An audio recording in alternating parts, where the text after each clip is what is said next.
Morning mga kachupa! Nakita niyo yung kahapon na video namin. Hindi ko na natapos kasi pagod ako kakabike. Grabe. So ngayong araw, kakatapos ko lang maglinis ng aming bahay. Ano oras na? Ang oras ngayon is 8:30 na ng umaga. Akala ko Wednesday na. Tuesday pa lang pala. So eto, kakatapos ko lang maglinis ng aming banyo. At naglagay ako ng aking halaman dito sa banyo.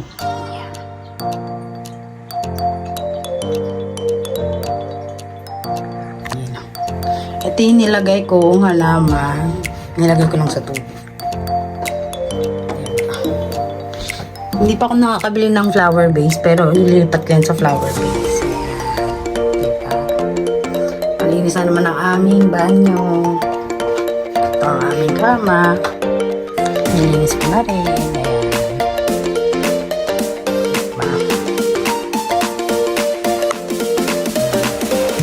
Like ko binubuksan yung bintana namin para yung araw at saka yung sinag ng pumapasok sa loob ng kwarto. Diba? Ayun na. Nilinis ko na ang aming kusina. Ayan. Tapos nilinis ko rin ang aking halaman dyan. Ang aking asawa ay magluluto ng Italian spaghetti. Ayan, luluto namin. Mamaya namin gumulan. Yun ba yung kahapon na bike na binigay sa akin? Diba sobrang tipid ng aking asawa yung bike ng anak niya, nung 5 years old yung anak niya, ang pinagamit sa akin. Nandun nakapark. Tignan nga natin. Diba? Matatawa ka, una kong kita niya. Hala, bakit bumili lang tayo ng bago?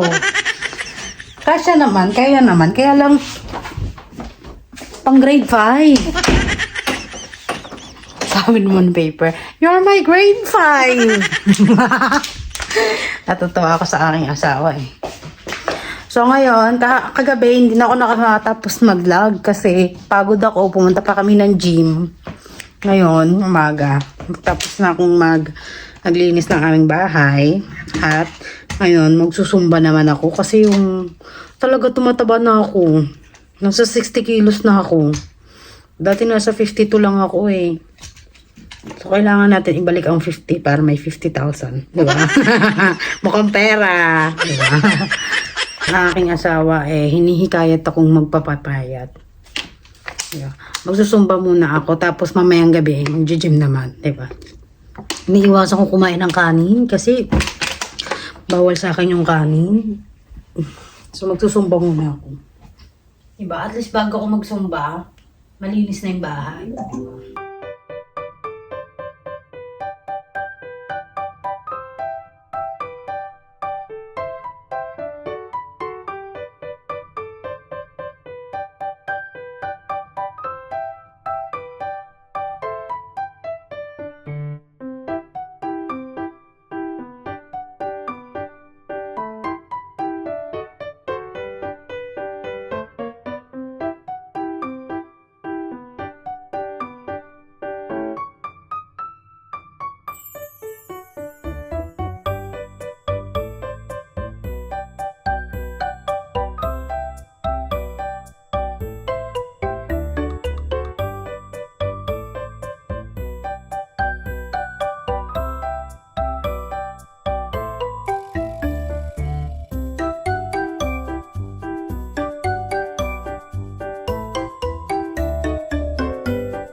Katas ko lang magsumba. Wish ako, oh my God. Buti na lang lumabas yung mga pawis ko. Kasi dito, hindi ko binuksan yung AC. Siguro nagreklamo na si Nick. Kasi si Nick sa taas na nakatira. Hindi ko binukaya kasi umuulan kagabi. Hindi ko binuksan, ang lamig. Ngayon, buti pinagpawisan ako. Diba? Lumabas yung mga fatty acid. Dami fatty acid. Hiningal ako. Oh my God. Siguro ngayon magpapahinga lang ako ng mga 10 minutes. Kaya 5 minutes, mag-shower na ako. Kasi ano eh. At guys, papakita ko yung din drawing kasi inyo kahapon. Ang ganda. Nakukita na ako. Diba? Ang ganda. O ako lang nagaganda.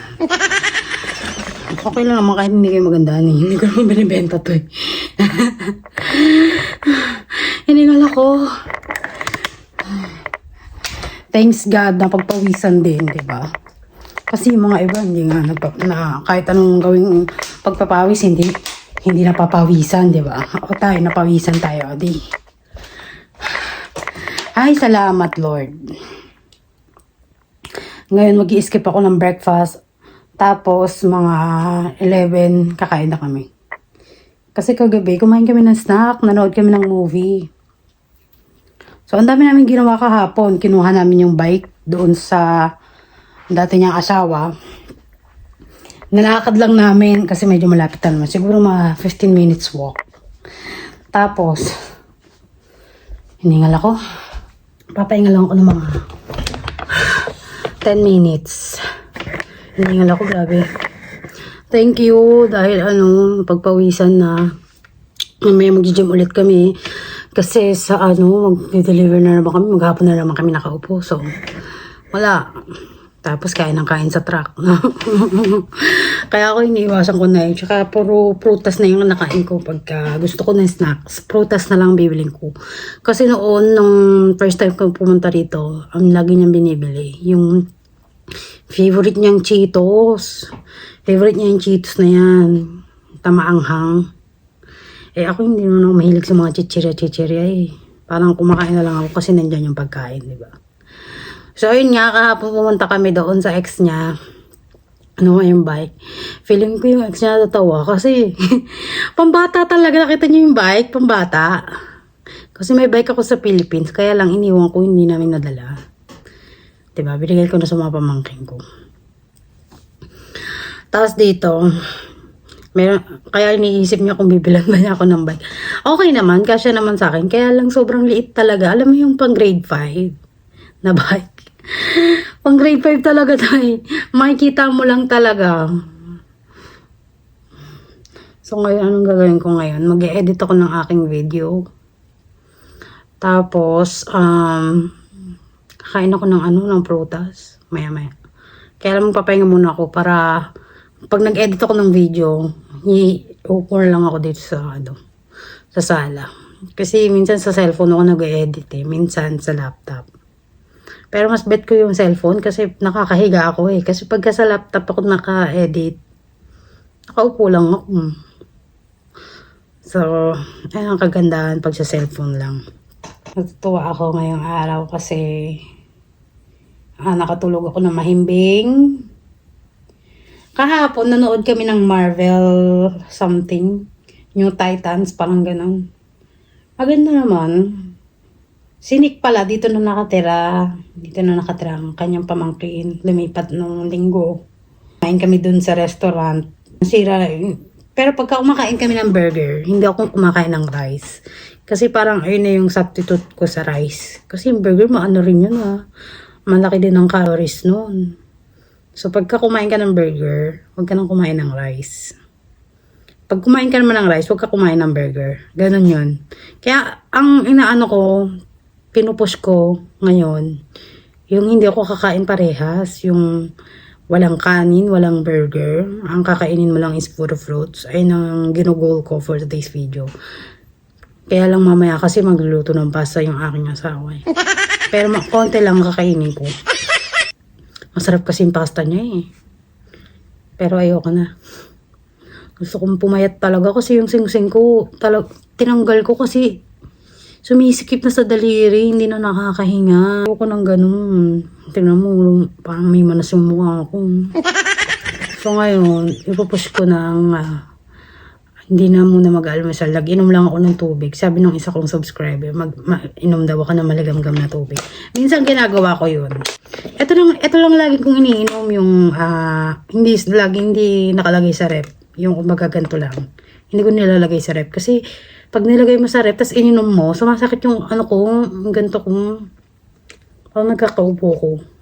Kaya hindi ko nilalagay yung tubig ko sa rep. Ang akin lang naman kasi, malakas ako uminom ng tubig. Siguro mga 3-4 liters isang araw. Oo, malakas ako. Ihi ako ng ihi. Malakas ako uminom ng tubig. Kasi nga diba, lagi ako nagsasalita. Yeah. Basta ang goal ko lang is yun nga yung dalawa. Pagka kumain ka ng burger, huwag ka kakain ng rice. Pero pagka kumain ka ng rice, huwag ka kakain ng burger. Yun lang. Tsaka iwasan mo yung pork. Diba? Ang pork kasi maano yan sa pwede beef, kaya lang hinahina lang din sa beef, tsaka chicken. Basta ang akin lang dapat talaga, mas marami ang fruits kaysa sa mga ganyan. Kasi pagka marami daw ang fruits, hindi ka mabilis mauuhaw. Kasi yung mga fruits, di ba may mga liquid sa loob. Kasi last time, parang kumain ako ng fruits, pineapple yata yun. Doon siguro ako niregla.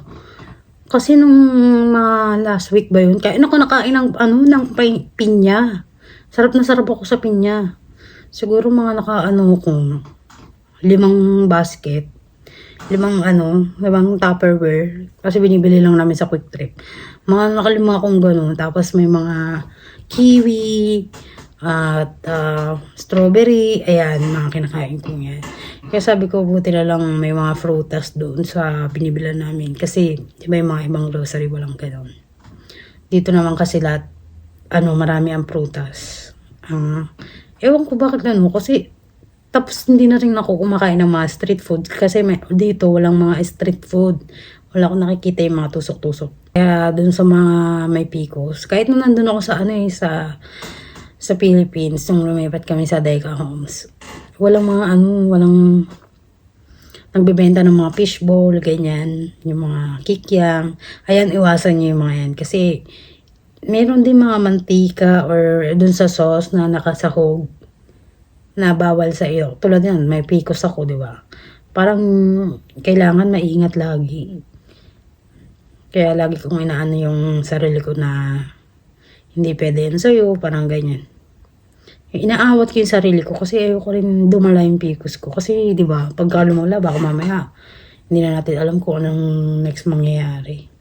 So, hinay-hinay lang din yung aking asawa. Pagka makain naman kami sa restaurant, ang lagi kong pinipiling pagkain, kung hindi rice, healthy stuff like asparagus, yung broccoli, yung mga seafood, ayan lagi yung ko.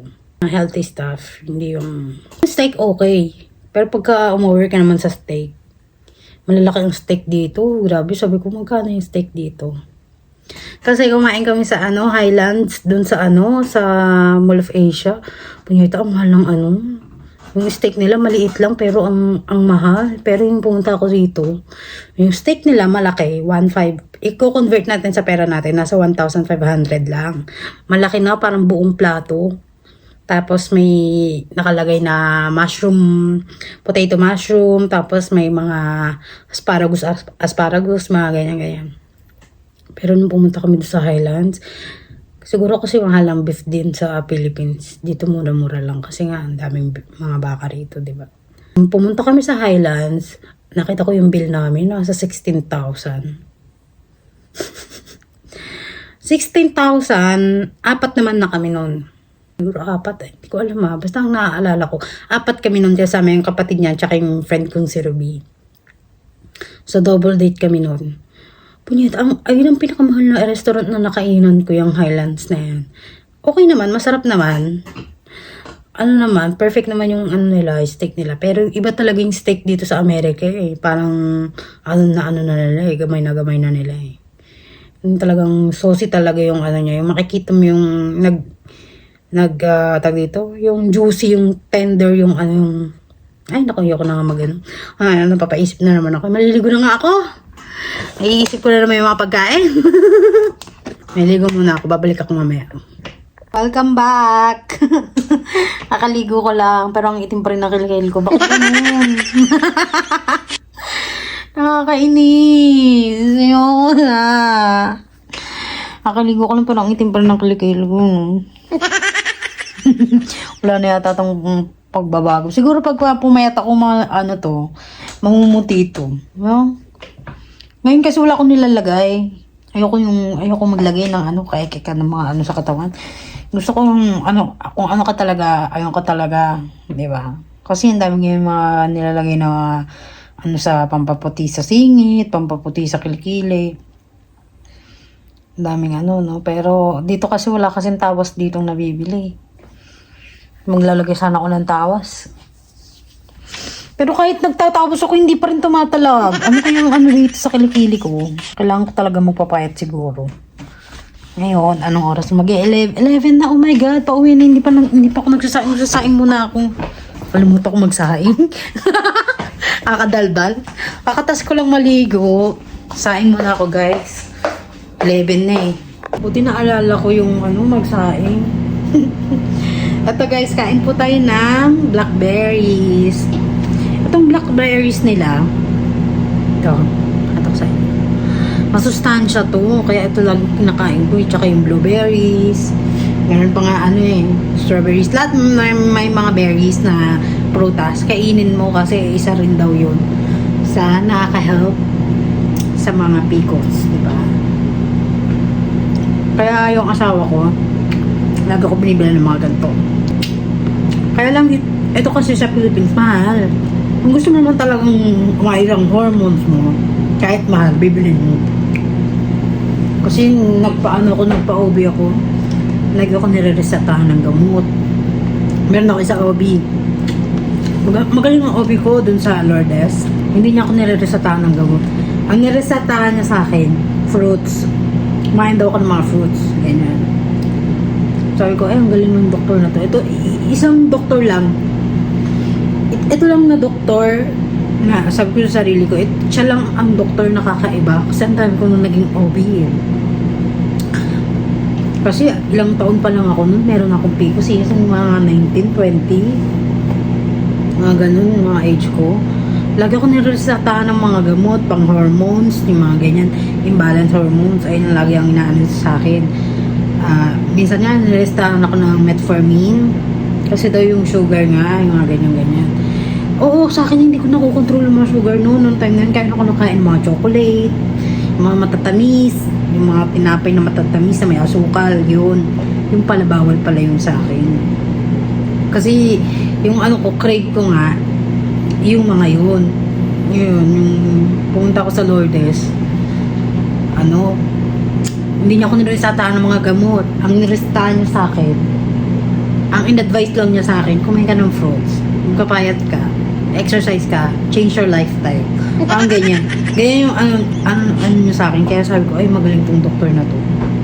Hindi niya ako niresetahan ng gamot, hindi niya ako ginanong. Sabi niya, sasayang mo yung pera mo sa pabibili nga kita ng gamot. Anong gagawin ng gamot sa'yo? Yung para, sabi niya sa akin, anong gagawin sa'yo ng gamot? Yun lang yung mo, isang araw lang yun, adi araw-araw ka bibili ng gamot. O ano mangyayari sa katawan mo, ma-overdose na yung katawan mo sa gamot. So, ang gawin mo, change your lifestyle. Sabi niya sa akin. Ganun. Sabi ko, ay, ganun po ba to? Kasi ko naman nasabi sa kanya na, wala kasi sa akin doktor na nagsabi sa akin ng ganyan. Kasi lagi nilang nire-reseta yung gamot nga. Diba? Siya, nire-resetahan niya. Kasi yung, ko nga, binlad test niya ako eh. Binlad test niya ako, lahat ng mga hormones na sa akin. Ginawa niya lahat ng test. Sabi niya sa akin, okay naman yung mo. Okay naman yung mga test mo. Siguro ang kailangan mo lang talaga, proper sleep, no stress, change your lifestyle, eat a lot of fruits, lalo na daw yung may mga berries, yan, kainin ko daw yan. Kaya yung time na yun kasi, wala ako dito, wala ako sa US, nasa Philippines ako, so lahat ng mga may berries, strawberries, blueberries, blackberries, mamahal. Mga 1,000. Ubus, ang 1,000 mo siguro mga isang ganito lang. Ubus ang pera mo. Kaya hindi ko binibili. Kaya sabi ko, ay dito na lang ako babawi. Since nandito na ako, diba? Hindi na tayo bumawi. Tama ba? Change your lifestyle nga, diba? Pagka may PCOS ka, diba? Kaya siguro ako nagkaroon ng PCOS kasi noon pa yun ang hilig kong mag-milk tea, ang hilig kong pumunta sa Starbucks, ang hilig kong, di ba, walang pambiling blueberries, pero may pambiling Starbucks eh. Kaya lang kasi yung Starbucks naman, magkano lang naman yun, nasa 160.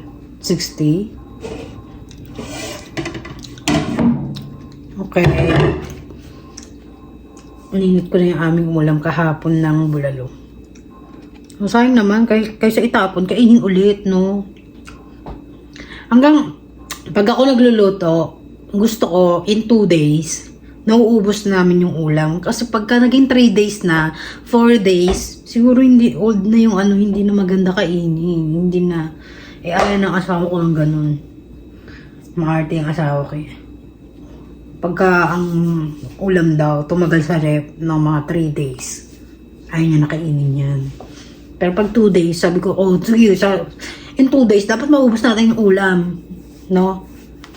Tapos mamaya, magluto siya ng pasta. Ang galing din naman magluto yung asawa ko. Natutuwa nga ako kasi napunta sa akin, magaling magluto. Ano oras na ba? 11:29 na. Oh my God, mga ilang minutes. Hindi pa rin luto ang ulam. Oh my God. Hindi pa rin luto ang kanin. 11:30. Ito na yung bulalo. Pakita ko sa inyo. Diba? Ninit ko lang siya sa microwave. Fresh pa naman di pagka ang ulam, diba? Hanggang 2 araw. So, okay lang. Sabi ko sa asawa ko, pag naubusan ako ng frutas sa ating rep, bumili ka na. Kasi, ayoko nung nag-i-stock tayo ng mga chichirya or ay, baka nandyan na siya. Wala pa. Hindi pala yun. Ang kapitbahay pala namin yun. Kasi pag nag-i-stock ka ng chichirya dyan, tas walang prutas sa rep, tas nagutom ako, ang kakainin ko, chichirya. Diba?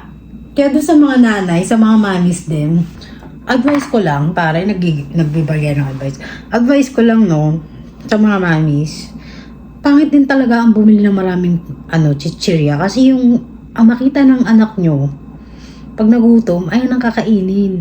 So pag ang anak nyo nakakita ng prutas dyan tapos nagutom, no choice siya kasi nagutom siya eh. Di ang kakainin niya prutas. Kaya dapat talaga laging bilhin prutas kaysa sa chichirya. Diba? Sarap. Walang ganito sa Philippines, hindi ko nakita to. Totoo lang, blackberries. Ang meron lang yata sa Philippines, blueberries tsaka strawberries. Pero yung blackberries tsaka yung isa, wala. Kahit dun sa wala akong nakita eh. Mahirap. Kasi siguro itong mga to, sa malalamig na lugar lang tumutubo. Lapit na matapos ang aking sinain. Nagsaing lang ako ng shot kalahating gatang. Diba? Saing ka ng marami, baka hindi maubos kasi mamaya papasta naman eh. At saka isa pang technique para hindi daw maparami ang kain mo. Kumain ka sa maliit na maliit na lalagyan na plato. Ito plato ko. Pakita ko sa inyo. Mga gantong bowl. Yan. Diba okay na yan? Dapat nga may mas maliit pa rito eh. Yung ganito lang. Diba? Kaya na yan. Huwag ka kakain sa malaking plato. Kasi pagka kumain ka sa malaking plato, mapaparami ang kain mo. Kasi mapaparami ang sandok mo eh. Pero pagka maliit lang, isang taka lang ng kanin. Tapos, pagka kumain ka, dahan-dahan. Kasi pagka, ang bilis-bilis mo kumain, naku, gutom ka pa. Kain pa. Parang ganun. Kaya dapat hinahinay rin talaga no? Kaya tingnan mo yung mga Japanese. ang ang liliit ang mga bewang, ang papayat, yung mga Japanese. Kasi kumakain sila sa maliit na mangkok. Nakita nyo yung mangkok nila, yung rice na gano'n. Ganun lang yung mangkok nila. So kung yun eh. Talaga, gusto ko talagang pumayat. Paano papayat?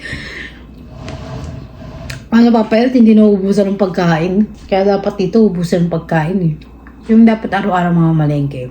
Sabi ko nga, ayan tulad yan, may bike na ako. Pag maganda yung weather, lalabas ako, pumunta ko ng Asian store. Ibabike ko lang. Malapit lang naman kasi Asian store dito.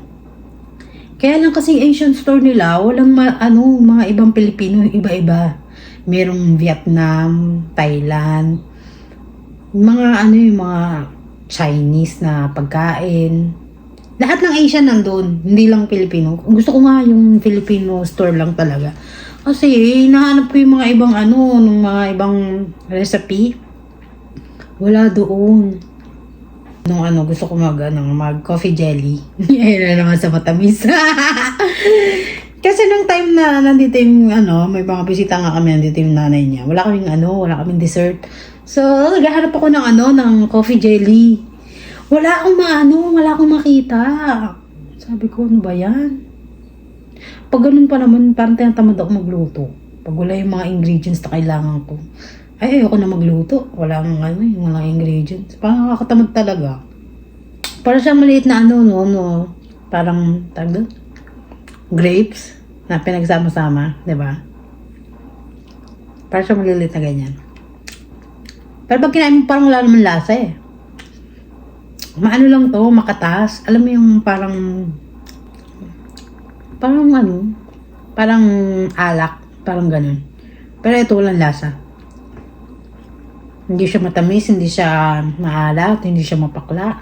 Dati nung una kong tikim na ito, ayoko ng lasa. Pero yung nasanay ka na, hanapin mo na siya. Para siyang yung blueberries. Parang ganun. Sana pagka pumunta ako sa Philippines, pwede kaya itong iuwi. Bigyan ko yung mga magulang ko. Kasi yung mga matatanda, kailangan din ng mga prutas na ganito eh. Ang tagal yung asawa ko. Buti luto na yung kanin. Hi! You're not going back? No, I'm done. Yay! Dito yung aking asawa, kakain muna kami. Buti lang naluto na yung sinain ko.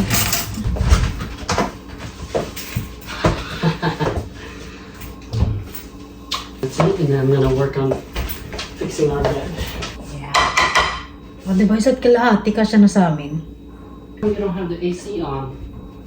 It's so cold. You see? And not wetness. I didn't It's so have... hot in here. Man. It's very hot outside too. I didn't go outside yet. It's very hot outside. Oh, It's also hot in here. Ganito. Kain mo kami, guys.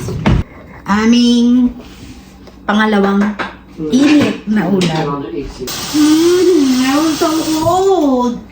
Put more clothes on. It's 74 degrees in here, baby.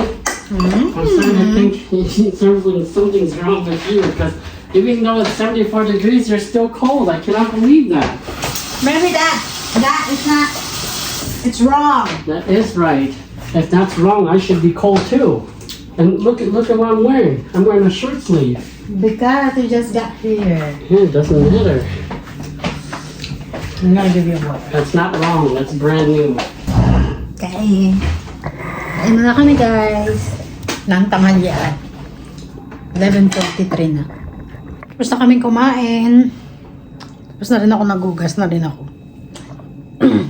Tatapon ko lang yung basura namin para hindi mangamoy, di ba? Tapon ko muna para hindi mangamoy kasi yung basura namin walang takip. Ayan o. Ang ganyan na. So pagka may liquid, pagka may mga liquid na natatapon dyan, tas mga matatirang ulam, dapat itapon agad. Okay, ayun. No. Labas tayo kasi sa labas mainit. Dito sa loob ang lamig-lamig. Yay! Ang init! Ito yung bike ko. Pakita ko sa inyo.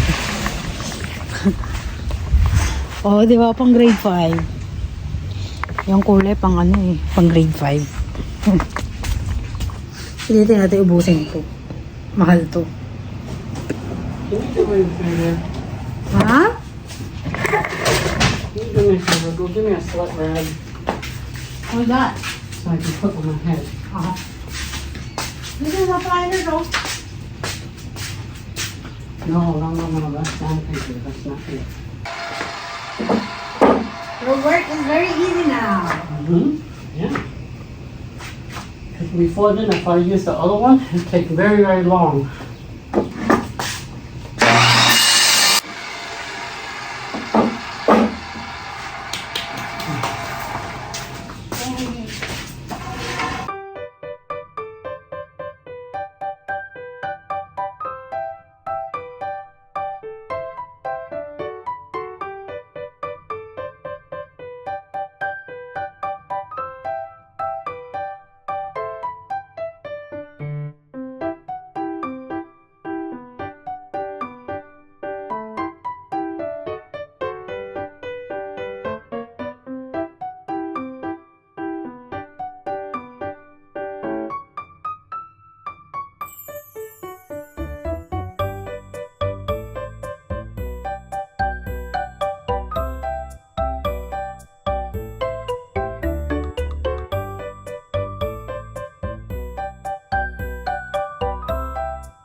Well, this is a temporary solution, but when I have more money, maybe I'll buy a real bed frame that's good.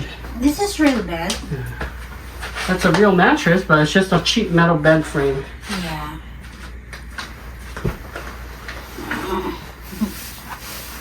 Sarap matulog!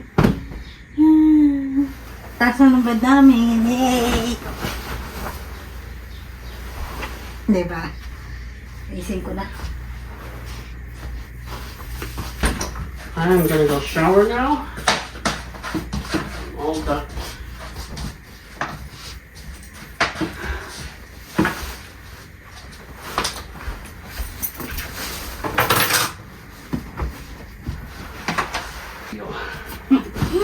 If you want to draw something on it, you could draw too. Po ang aming bed. Yay! Maayos na naman ang aming bed. Guys, dito sa Amerika, importante talaga ang tulog. Diba? Tama ba ako? Kasi pagka hindi ka natulog ng maayos, papasok ka sa trabaho, yung trabaho mo masisira. Kasi yung mga pagka kulang ka sa tulog, para mabilis kang mainis. Parang ganun, di ba? So dito sa Amerika, importante ang tulog sa kanila. Kaya nagagastos talaga sila ng pera para bumili ng magandang kama. Di ba? Sa akin, okay na to. Ako nga, dati nakakahiga lang kami sa banigi, no? Ngayon nasa kama na, di ba? So, dito na tayo, guys. Thank you for watching my vlog and don't forget to like and subscribe our channel. Thank you po sa lahat ng mga nanonood at walang humpay nakasubaybay sa aking buhay. Maraming salamat po.